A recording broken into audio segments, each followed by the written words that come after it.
Materi selanjutnya itu tentang indera peraba. Hal yang akan dipelajari yaitu ada 4. Pertama, pengertian dan fisiologi kulit. Yang kedua, anatomi kulit. Ketiga, organ kulit. Dan yang keempat, reseptor kulit. Pengertian kulit. Kulit adalah organ tubuh terbesar yang permukaannya luas dan merupakan organ pembungkus seluruh tubuh bagian luar, serta berperan dalam menjaga keseimbangan antara tubuh terhadap lingkungannya. Fungsi kulit yang pertama menutupi permukaan tubuh sehingga memungkinkan bertahan dalam kondisi lingkungan. Kedua, sebagai proteksi infeksi mikroorganisme asing dan trauma mekanik. Tiga, melindungi dari kehilangan cairan elektrolit. Keempat, sebagai termoregulasi.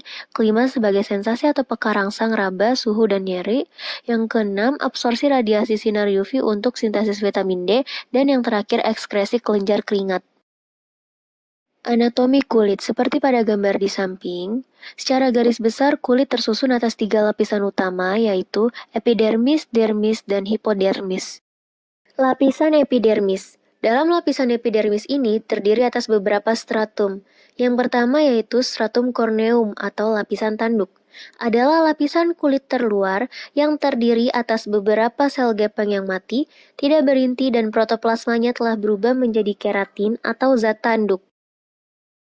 Lalu yang kedua itu ada stratum lucidium. Merupakan lapisan sel-sel gepeng tanpa inti dengan protoplasma yang berubah menjadi protein yang disebut eleidin. Ketiga, stratum granulosum atau lapisan keratohyalin. Merupakan 2-3 lapis sel-sel gepeng dengan sitoplasma berbutir kasar dan terdapat inti di antaranya. Butir-butir kasar ini terdiri atas keratohyalin. Lapisan ini tidak terdapat pada mukosa, tapi tampak jelas pada telapak tangan dan kaki. Nah, dapat kita lihat gambar di samping ini merupakan bentuk dari stratum lucidium dan stratum granulosum. Lalu, yang keempat yaitu ada stratum spinosum atau stratum malpighi. Biasa juga disebut dengan prickle cell layer.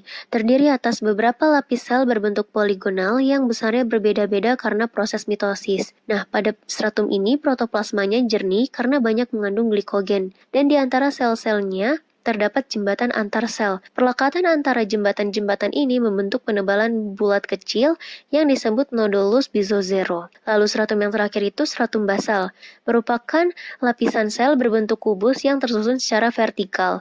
Lapisan ini terdiri atas 2 jenis sel, yaitu yang pertama, sel-sel yang berbentuk kolumnar dengan protoplasma basofilik, inti lonjong dan besar, dan dihubungkan satu dengan yang lainnya oleh jembatan antar sel. Yang kedua, sel pembentuk melanin atau melanosit, merupakan sel-sel berwarna muda dengan sitoplasma basofilik, inti gelap dan mengandung butir pigmen atau melanosomes. Kedua, lapisan dermis atau biasa disebut kulit jangat adalah lapisan di bawah epidermis yang jauh lebih tebal daripada epidermis tersebut. Lapisan ini terdiri dari lapisan elastik dan fibrosa padat dengan elemen-elemen seluler dan folikel rambut. Secara garis besarnya tersusun atas 2 bagian, yaitu pars papiler dan pars retikular. Pars papiler, yaitu bagian yang menonjol ke epidermis, berisi ujung serabut saraf dan pembuluh darah. Pars retikuler, yaitu bagian di bawahnya yang menonjol ke arah subkutan. Bagian ini terdiri atas serabut-serabut penunjang, misalnya serabut kolagen, elastik, dan retikulin. Nah, serabut ini saling beranyaman dan masing-masingnya mempunyai tugas yang berbeda.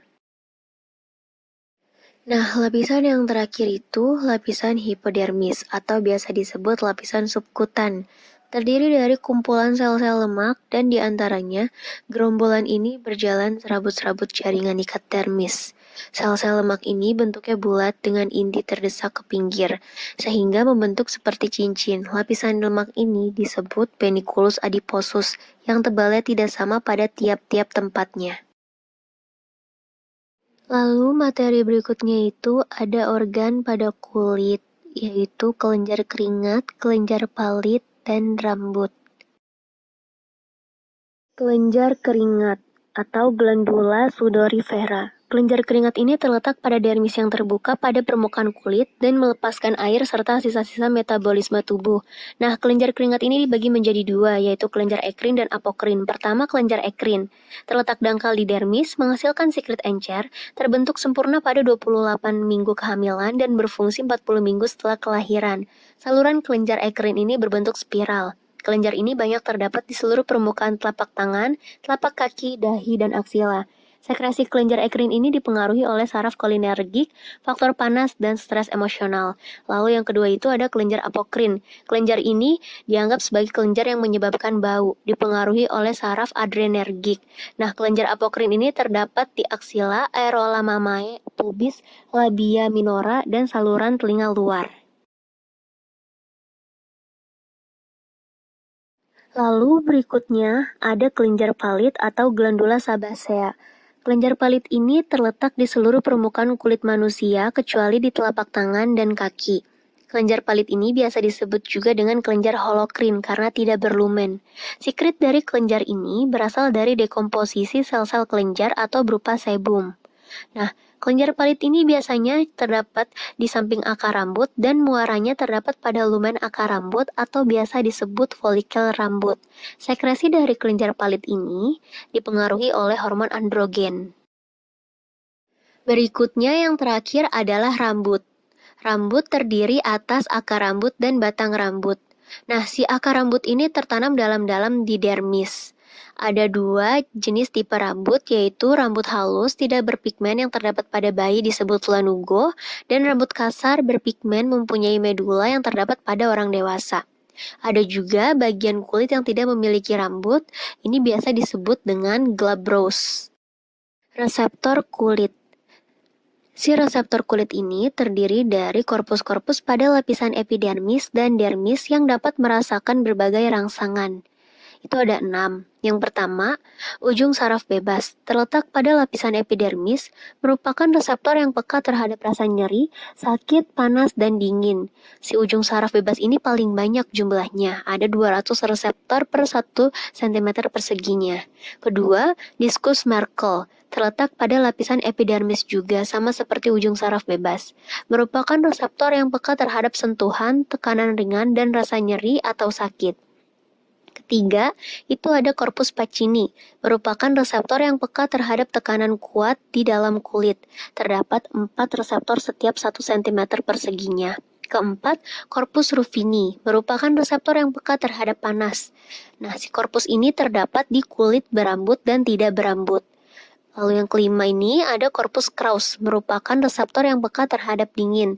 Terdapat 6 reseptor setiap 1 cm perseginya. Dan yang terakhir ini ada korpus Meissner, merupakan reseptor yang peka terhadap sentuhan, terdapat di bagian tubuh yang sensitif, tidak berambut seperti telapak tangan, telapak kaki, bibir, kelopak mata, dan kulit kelamin.